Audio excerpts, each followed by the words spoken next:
kembali bila yang bersangkutan memang ingin mengikuti prosesnya dan taat dengan hukum sebagaimana yang disampaikan oleh beliau di beberapa kesempatan, saya pikir ini bisa menjadi bentuk edukasi yang baik bila argumentasi itu diuji pada saat sidang perkara tersebut dibuka nanti.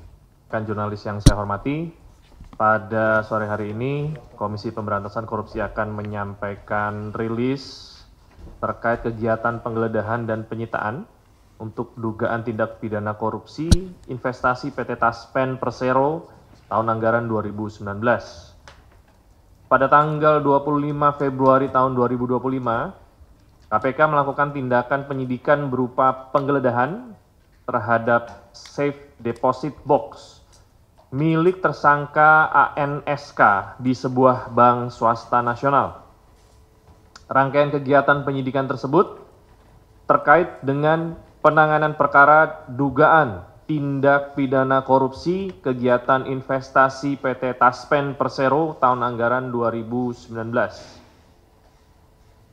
Bahwa dari hasil penggeledahan tersebut, Komisi Pemberantasan Korupsi dalam hal ini penyidik telah melakukan penyitaan terhadap 150 gram logam mulia, uang tunai dalam mata uang rupiah dan mata uang asing, dolar Amerika, dolar Singapura, dan euro yang apabila dikonversi ke rupiah sekitar senilai 2,5 miliar rupiah. Termasuk penyitaan dokumen-dokumen kepemilikan aset tersangka yang ditemukan penyidik yang dalam hal ini akan didalami untuk lebih lanjut. KPK juga menyampaikan apresiasi kepada pihak bank yang bekerja sama untuk melakukan penyitaan ini dan juga proses penggeledahan, dan KPK menghimbau kepada lembaga-lembaga keuangan untuk dapat bekerja sama menginformasikan secara dini kepada KPK maupun APH secara umum terkait kepemilikan safe deposit box untuk nama-nama tersangka yang sudah diumumkan. Mari kita bersama-sama di momentum pemerintahan yang baru ini memaksimalkan perang terhadap korupsi dengan cara menghentikan aliran dana kejahatan, yaitu berupa penyitaan terhadap aset-aset yang disembunyikan dalam sistem keuangan. Demikian rilis yang dapat disampaikan pada sore hari ini. Ya, secara umum dasar pemeriksaan yang bersangkutan itu menggunakan surat perintah penyidikan metrik ton. Penyidik tentunya akan dan sudah menanyakan terkait penerimaan tersebut, baik prosesnya maupun aliran dananya. Secara umum adalah seperti itu. Nah, tentunya nanti rekan-rekan juga ada yang bertanya kepada saya apakah ini saudara Y atau saudara J ini mengetahui proses penerimaan tersebut atau mengetahui proses baik itu perencanaan maupun pelaksanaannya secara detail. Itu sudah masuk materi dan saya tidak bisa menginfokan lebih jauh. Namun yang bisa disampaikan adalah didalami terkait penerimaan metrik ton tersebut. Demikian.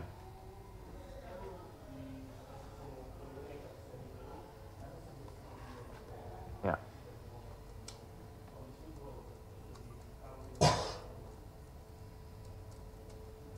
Iya, sampai dengan saat ini untuk kendaraan tersebut masih berada di kediaman saudara Y. Namun kita bisa pastikan bahwa untuk kendaraan tersebut dalam waktu dekat akan digeser, namun kapannya kita masih menunggu kepastian dari penyidik.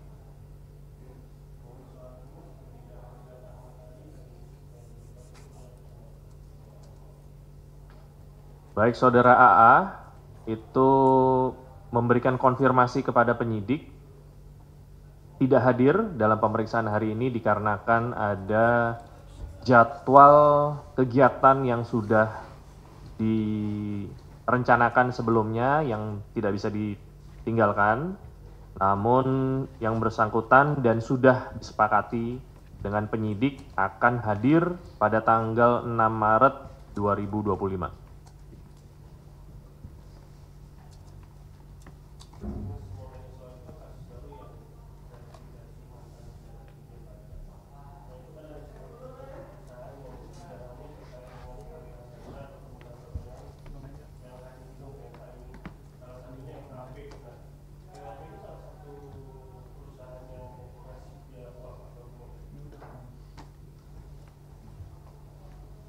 Bentar, saya cek dulu.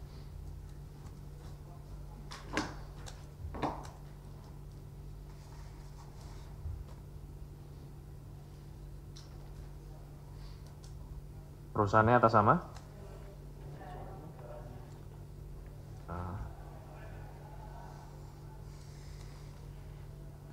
Dirilis belum disebut ya?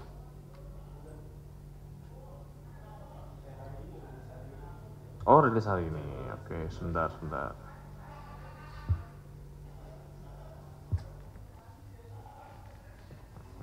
Perusahaan ini akan dimintai keterangan atau sudah dimintai keterangan seputar pengetahuannya dalam rangka aliran dana, baik itu sebelum maupun dalam prosesnya. Ini lagi didalami, kemungkinan besar penyidik memiliki petunjuk bahwa PT MAP ini perlu mengklarifikasi baik itu petunjuk maupun alat bukti terkait aliran dana tersebut. Handphone lu cuma satu, yang ada disita bocah.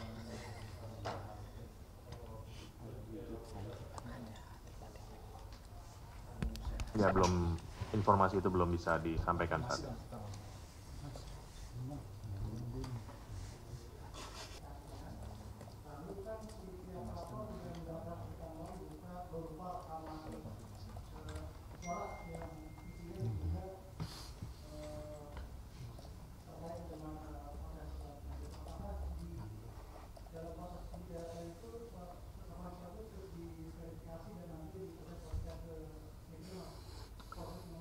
Ya, secara umum bila ada laporan yang masuk ke Direktorat PLPM, maka apabila lengkap bukti permulaannya itu kurang lebih memakan waktu antara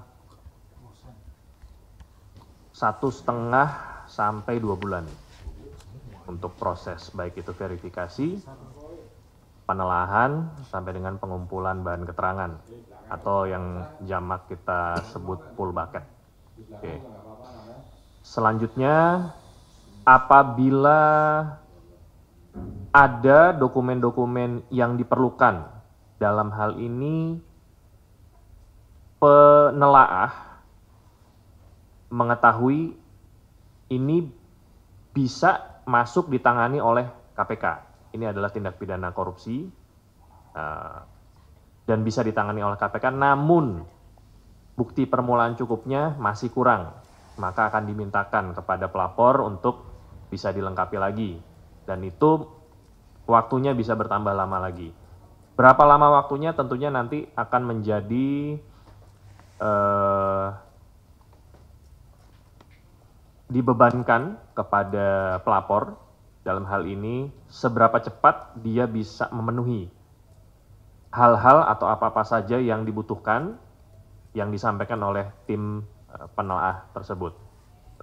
Jadi, apabila ditanya berapa lama, itu relatif. Kalau seandainya semuanya lancar dan cukup, waktunya tadi saya sudah sampaikan antara 1,5 sampai dengan 2 bulan. Untuk bisa dipresentasikan ke atasan dan diekspos, bisa dinaikkan ke Direktorat Penyelidikan atau tidak. Demikian.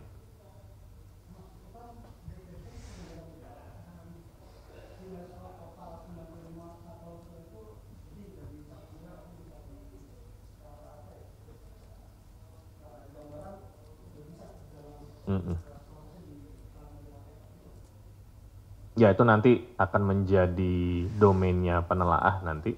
Bukan hanya Apabila memang masuk secara aturan hukum, nah, bukti permohonan yang cukup, nah itu akan dibahas baik penelaah dengan pelapor. Memang di sini secara kerahasiaan hanya pelapor saja yang bisa bertanya dan mengupdate. Termasuk saya sebagai jubir itu tidak memiliki full akses. Ini sudah sampai tahapan mana itu kita tidak memiliki full akses. Kenapa? Karena memang kerahasiaan itu dijaga. Ya, kerahasiaan itu dijaga sehingga bila pelapor ini menyampaikan kepada media, maka ya masyarakat baru tahu, jubir juga baru bisa berkoordinasi kepada pihak-pihak terkait, dalam hal ini Direktorat PLPM, apakah itu benar adanya, tindak lanjutnya seperti apa. Namun secara umum yang bisa diupdate informasi itu hanya pelapor saja. Klaim bahwa KPK tidak memiliki bukti baru atau tidak memiliki bukti untuk menetapkan sebagai tersangka. Ya, tentunya ada dua pihak ya yang bisa memberikan argumentasi atau sudut pandang. Dalam hal ini pihak penegak hukum adalah pihak yang mentersangkakan dan pada akhirnya akan menuntut. Di sisi lain tentunya dari pihak tersangka yang akan memberikan argumentasi, baik itu alat buktinya kurang atau tidak ada sama sekali, atau penetapan tersangka tidak memiliki legal standing.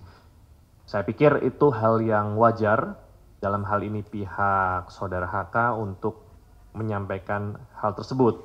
Kembali, bila yang bersangkutan memang ingin mengikuti prosesnya dan taat dengan hukum sebagaimana yang disampaikan oleh beliau di beberapa kesempatan, saya pikir ini bisa menjadi bentuk edukasi yang baik bila argumentasi itu diuji pada saat sidang perkara tersebut dibuka nanti.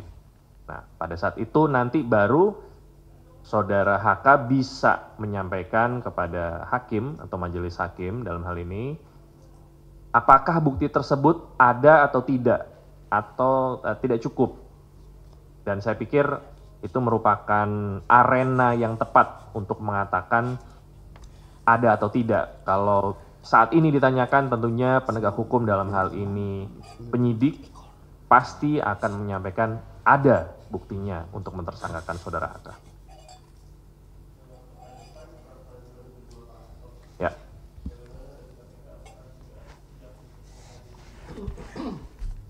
Kalau terkait kehadiran, saya harus berkoordinasi lagi dengan Biro Hukum tentunya untuk melihat apakah ada hal-hal baru yang memang diperlukan atau tidak. Nanti kita akan update.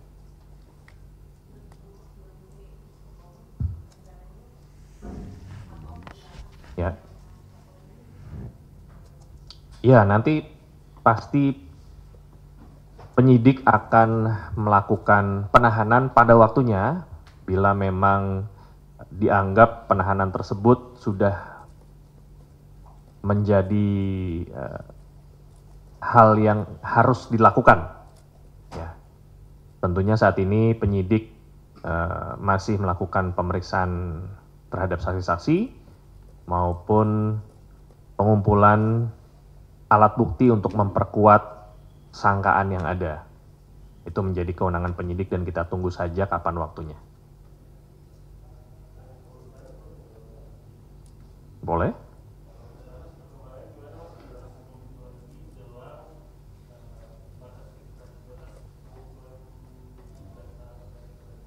Ya, yang baik. Baik. Yang saya bisa sampaikan ke rekan-rekan adalah KPK dalam hal ini penyidik maupun penuntut umum bekerja sama dengan Kementerian Hukum, Kejaksaan, dan Polri, dan info yang kami dapatkan bahwa sudah lengkap, ya sudah lengkap, dan Kementerian Hukum dalam hal ini tentunya akan menjadi pihak yang akan menyampaikan secara detail kepada rekan-rekan sebagaimana yang sudah pernah dilakukan oleh Menteri Hukum pada saat konferensi pers beberapa waktu yang lalu.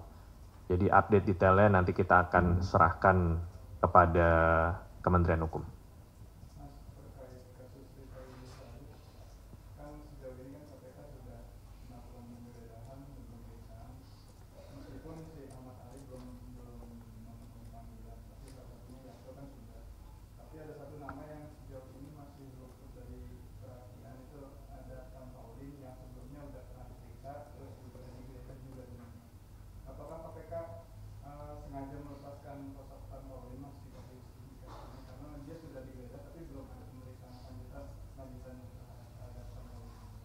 Ya, semua saksi yang diminta keterangan oleh penyidik tentunya nanti akan dinilai saksi-saksi tersebut kepentingannya dalam rangka pemenuhan unsur perkara yang disangkakan.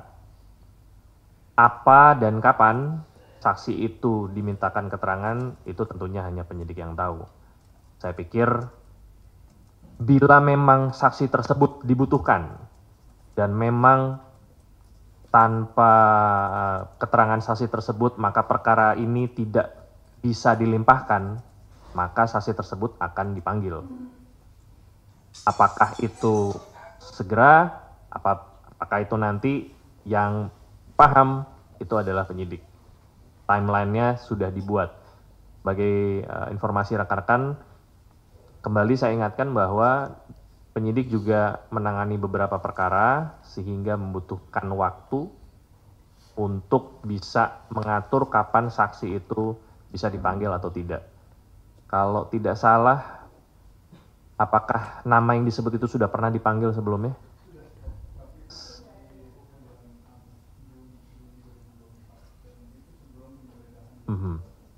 Oke, nanti saya coba update lagi ya, apakah ada lagi, karena kadang kalau reschedule itu tidak terinfo ke jubir.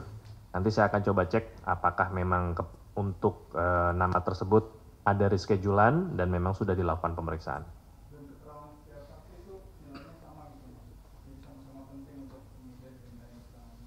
Ya, menilai keterangan saksi tentunya yang bisa menilai itu hanya Satgas yang menangani ya. Saya tidak bisa mengatakan keterangan si A, si B ini bobotnya sama atau tidak. Itu saya nggak berani itu karena saya sendiri sebagai penyidik juga memahami kadang pada saat kita menganggap oh ini sama ternyata apa yang disampaikan berbeda. Ya, berbeda dengan apa yang dibutuhkan sehingga memang harus datang dulu, harus menyampaikan dulu sehingga kita tahu oh, ternyata ini lebih cocok masuk ke persangkaan mungkin pasal yang berbeda. Apakah itu seandainya ada pasal TPPU atau hal-hal yang lain. Jadi harus dilihat dulu keterangan yang diberikan dan persesuaian dengan alat bukti yang ada. Jadi saya tidak bisa menyatakan bahwa itu sama sebagaimana tadi yang disampaikan. Perlu dilihat dulu bagaimana dan apa yang disampaikan oleh saksi secara umum ya. Saya pikir seperti itu.